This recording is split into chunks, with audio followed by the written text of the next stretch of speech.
మనిషి సంఘజీవి కాబట్టి మన రోజువారీ జీవితంలో ఎంతో మందిని కలుస్తూ ఉంటాం, సంభాషిస్తూ ఉంటాం కూడా.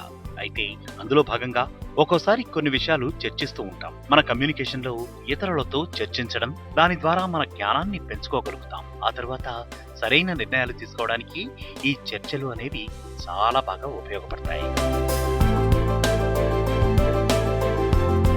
ముఖ్యంగా సరైన చర్చలు ఎన్నో దేశాల మధ్య యుద్ధాలు రాకుండా ఆపగలిగాయి. అలాగే కొన్ని రాష్ట్రాల మధ్య జరిగిన చర్చలు, వర్గాల మధ్య జరిగిన చర్చలు ఎన్నో సమస్యలను పరిష్కరించాయి. కానీ కొద్ది మందికి ఒక విషయంపై ఎలా చర్చించాలో తెలియక, చర్చించడం రాక అనవసరమైన వాదనలకి, విమర్శలకి దిగుతూ ఉంటారు. అలాంటి వాదనలు ఎంతో మందికి వేదనని మాత్రమే మిగులుస్తాయి. ఆఫీసు సమావేశాల్లో అయినా, అసెంబ్లీ సమావేశాల్లో అయినా అధిక భాగం నిర్ణయాలు తీసుకునే చర్చలు ఉండాలి. కానీ సరైన విధంగా చర్చించడం రాకపోవడం వల్ల ఎంతో సభా సమయం, ప్రజల డబ్బు వృధా అవుతుంది. ముఖ్యంగా వ్యాపారస్తులైన టీం లీడర్స్ అయిన వారి వ్యాపారాభివృద్ధి కోసం తమ తమ ఉద్యోగులతో సరైన విధంగా చర్చించడం నేర్చుకుంటే ఎన్నో మంచి నిర్ణయాలు తీసుకుని ఎంతో బాగా అభివృద్ధి చెందవచ్చు.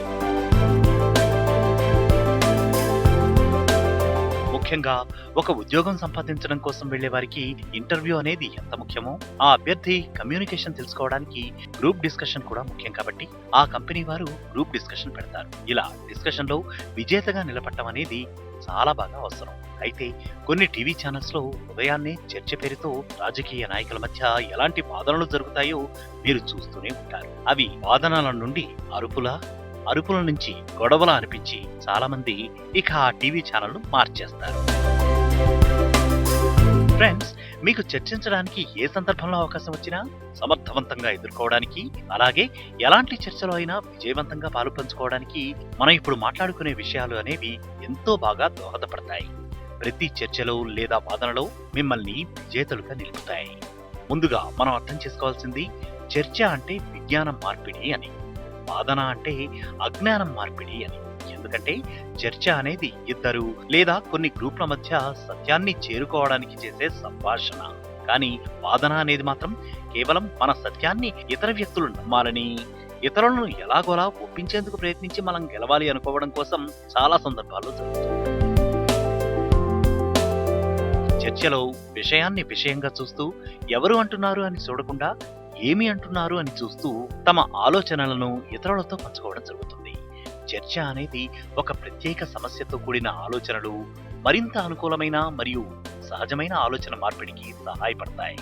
అయితే వాదన అనేది మాత్రం ఇద్దరు లేదా ఎక్కువ మంది ఒక విషయంలో భిన్నమైన అభిప్రాయాలు కలిగి ఒక అంగీకారానికి రాకుండా తమ నమ్మకానికి తోడ్పడే విషయాలను రీజన్ గా, వారి వద్ద ఉన్న సాక్ష్యాలను చూపెడుతూ ఆధారపూరితంగా మాట్లాడుకోవడం అవుతుంది. వాదన అనేది పాల్గొనే వ్యక్తుల యొక్క ఆలోచనలకు, భావాలకు సంబంధించిన ఒక ఆవేశపూరితమైన, ఉద్రేకపూరిత వ్యక్తీకరణలా ఉంటుంది. విరుద్ధాభిప్రాయాలు కలిగిన వ్యక్తుల మధ్య ఒక భావావేశంతో కూడుకున్న సంభాషణని మనం వాదన అని అనవచ్చు. వ్యక్తిగత నమ్మకాలపై ఆధారపడిన వాదనలో చాలా తరచుగా చర్చ అనేది క్షీణిస్తూ ఉంటుంది. చర్చలో లెక్కలు, సాక్ష్యాలు మరియు తార్కిక ఆధారాలు ఉంటాయి. అదే వాదనలో అయితే కేవలం తనకున్న మొత్తం వాయిస్ పైనే అరుస్తూ ఉన్నట్టు ఉంటుంది. అసలు ఎక్కడైనా ఎప్పుడైనా వాదన లేక చర్చ జరగాల్సింది మాట నెగ్గడం కోసం కాదు, ఆలోచనలు ముందుకు సాగడం కోసం అని మనం ఎల్లప్పటికీ గుర్తుపెట్టుకోవాల్సిన అంశం. అలాగే ఎప్పుడు ఎదుటి వ్యక్తి అభిప్రాయాన్ని గౌరవించగలగాలి. మీ అభిప్రాయానికి వారి అభిప్రాయానికి వ్యత్యాసం ఉన్నా మీ అభిప్రాయం గురించి అలా ఎందుకు మీరు అనుకుంటున్నారో మీరు వివరణ ఇవ్వగలగాలి. ఒక చర్చలో మనం విజయం పొందాలి అనుకుంటే ముందుగా ఇద్దరికి సంబంధించిన కామన్ ఏరియాస్ ఏమిటి అనేది తెలుసుకోవాలి. ఆ తర్వాత విషయం చెప్పే వ్యక్తికి సహనం అనేది తప్పకుండా ఉండాలి. లేకుంటే అది అనవసరమైన వాదనకి దారితీయవచ్చు. అలాగే వాదనలో అయినా చర్చలో అయినా మనం మాట్లాడుతున్న విషయం చాలా ముఖ్యమని గుర్తించాలి. చర్చలో ఒక ఏకాభిప్రాయానికి రావడం సాధ్యమవుతుంది, కానీ వాదనల్లో మాత్రం అది చాలా వరకు ఒక భావావేశం లేదా వ్యక్తుల నమ్మకాల పరిధిలోనే ఉండటం వల్ల ఏకాభిప్రాయానికి చేరుకోవడం అనేది చాలా కష్టంగా ఉంటుంది. వాదనలో ఒకరు విజేత, మరొకరు ఓటమి వైపు ఉన్నట్లుగా భావిస్తారు. అందుకే వాదనలు ఎల్లప్పుడూ కొంత నష్టాన్నే కలిగిస్తూ ఉంటాయి.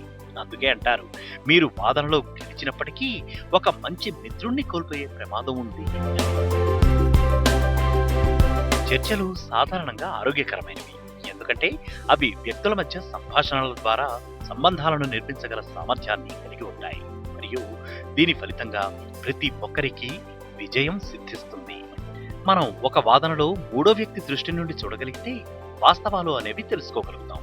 ఎలాగైతే కోర్టులో జడ్జి గారు ఇద్దరు లాయర్స్ యొక్క వాదనలు విని వాటిల్లో సత్యాన్ని గ్రహించగలుగుతారో, అలాగే మీరు మూడో వ్యక్తి కోణంలో చూసి ఏది రైట్ అని ఆలోచించాలి. ఎవరు రైట్ అని మాత్రం కాదు.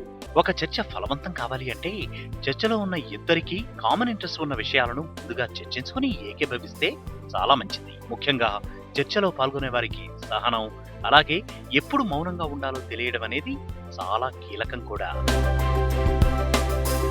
ఏదైనా విషయంలో ఎదుటి వ్యక్తిని మనం ఒప్పించడానికి వారి నుంచి పూర్తి సమాచారాన్ని తెలుసుకొని ఒక నమ్మకమైన వాతావరణంలో వారితో చర్చించగలగాలి.